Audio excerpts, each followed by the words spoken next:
Kerala Blasters പല പ്രതിസന്ധി ഘട്ടങ്ങളിലും പകച്ചു നിന്നപ്പോൾ ബ്ലാസ്റ്റേഴ്സിനെ അവിടെ നിന്നും കൈപിടിച്ചെഴുന്നേൽപ്പിച്ച ബ്ലാസ്റ്റേഴ്സിന്റെ മാലാക, ബ്ലാസ്റ്റേഴ്സിന്റെ ഗോൾ മുഖത്ത് ബ്ലാസ്റ്റേഴ്സിന് വേണ്ടി ജീവൻ കളഞ്ഞു നിൽക്കുന്ന ബ്ലാസ്റ്റേഴ്സിന്റെ കാവൽ മാലാക സച്ചിൻ സുരേഷ്.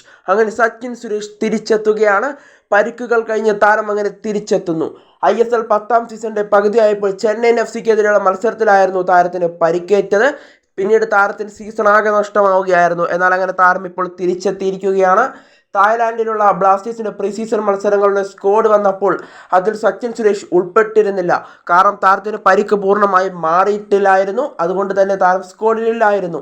എന്നാൽ ഡ്യൂറൻ കപ്പ് ആകുമ്പോഴേക്കും താരം സ്ക്വാഡിൽ ഉൾപ്പെട്ടേക്കുമെന്നാണ് ഇപ്പോൾ മനസ്സിലാക്കാനായിട്ട് സാധിക്കുന്നത്. കൂടാതെ കൊൽക്കത്തയിലേക്ക് എത്തുന്ന ബ്ലാസ്റ്റേഴ്സ് സംഘത്തോടൊപ്പം എന്തായാലും സച്ചിൻ സുരേഷ് ഉണ്ടാകുമെന്നാണ് മനസ്സിലാക്കാനായിട്ട് സാധിക്കുന്നത്. താരം കൊൽക്കത്തയിൽ എത്തിയിട്ട് ബ്ലാസ്റ്റേഴ്സ് സംഘത്തോടൊപ്പം ചേരുമെന്നാണ് ഇപ്പോൾ മനസ്സിലാക്കാനായിട്ട് സാധിക്കുന്നത്. എന്തായാലും സച്ചിൻ സുരേഷ് അങ്ങനെ തിരികെ എത്തുകയാണ്. കഴിഞ്ഞ സീസണിൽ മികച്ച പ്രകടനം നടത്തിയ സച്ചിൻ സുരേഷിന് അടുത്ത സീസണിൽ മികച്ച പ്രകടനം തന്നെ നടത്താൻ സാധിക്കട്ടെ എന്ന് തന്നെ നമുക്ക് ആശംസിക്കാം. ആദ്യമൊക്കെ വലിയ പിഴവുകളൊക്കെ വരുത്തിയപ്പോൾ ബ്ലാസ്റ്റേഴ്സ് ആരാധകരിൽ നിന്നും വലിയ പരിഹാസങ്ങൾ കേട്ടൊരു താരമായിരുന്നു സച്ചിൻ സുരേഷ്. എന്തായാലും പരിഹാസങ്ങളിലൂടെ ബ്ലാസ്റ്റേഴ്സിൻ്റെ വജ്രായുധമായി, ബ്ലാസ്റ്റേഴ്സിൻ്റെ ദൈവമായി മാറിയവനാണ് സച്ചിൻ സുരേഷ്. എന്തായാലും സച്ചിൻ സുരേഷ് അങ്ങനെ തിരിച്ചെത്തിയിരിക്കുകയാണ്. കേരള ബ്ലാസ്റ്റേഴ്സ് ആരാധകർക്ക് ഇരട്ടി സന്തോഷം നൽകുന്ന വാർത്തയാണ് ഇപ്പോൾ പുറത്തേക്ക് വരുന്നത്.